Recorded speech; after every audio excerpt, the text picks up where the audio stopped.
What's up YouTube? So, ano kita Hyundai diri Santa Fe. Four wheel drive kini mga kaibigan. Four wheel drive, and then ang nangyari nito is bumagsak ito sa ano, no?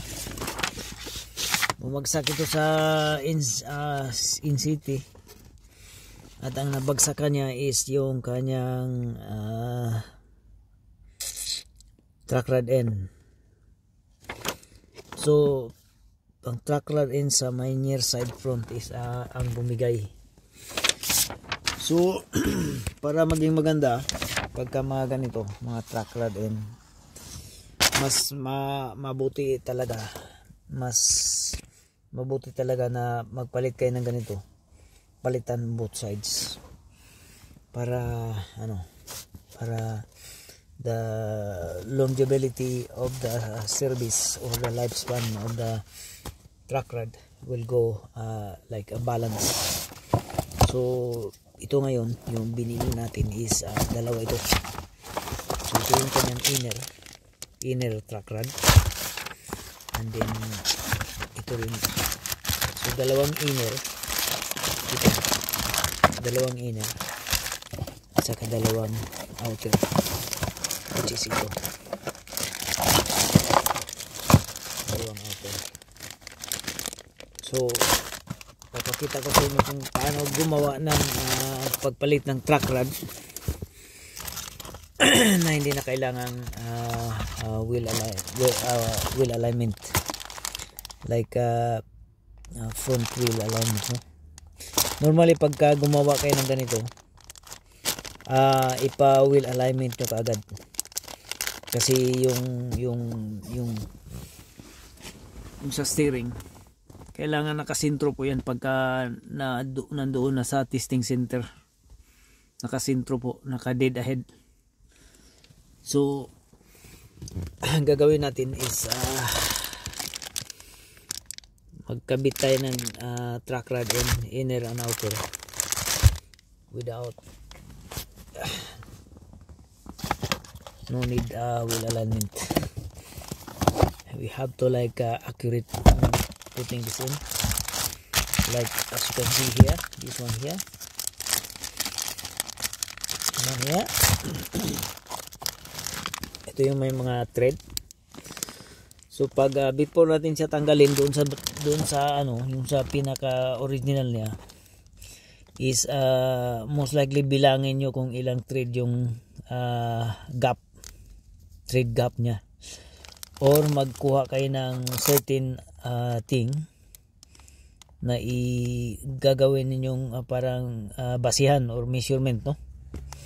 Kung tinatamad kayo ng magbilang ng thread, gagawin nyo ito, yung mga ganito, whatever, or cable tie, putulin nyo cable tie, tapos ano nyo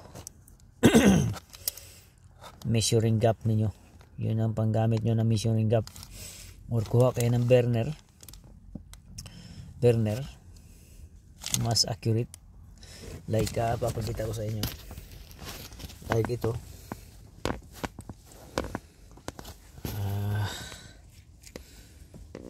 So ito yung burner. So i-measure natin yan, yung gap nya, ang distansya nyan from here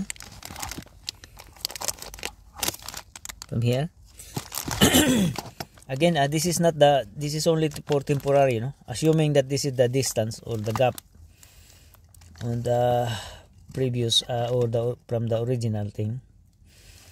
So i-measure nyo lang ganyan from here, yung pinakadulo nya, up to the nut.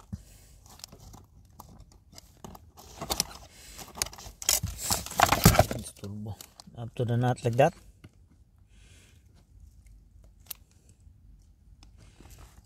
So ma-determine nyo na din kung ano ng gap nyan,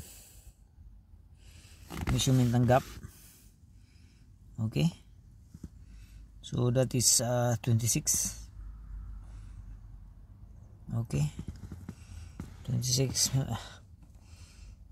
mil, or you can even overlap like that.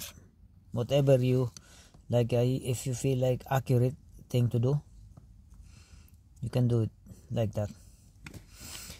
So ganun din ang gagawin natin once na magtanggal na tayo, no? Before natin tanggalin, gagamitan natin ng measuring device para makuha natin yung exact distance or gap distance, para there's no need to go to the garage or wheel alignment, kasi kung gusto nyo nga lang magtipid, so yan yung gagawin niyo.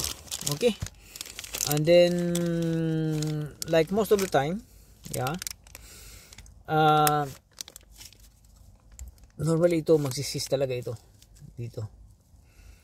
So kung maaari, lagyan nyo ng grasa ito before nyo ikabit para hindi siya magsis, no? So yun na po, ito yung ating unboxing na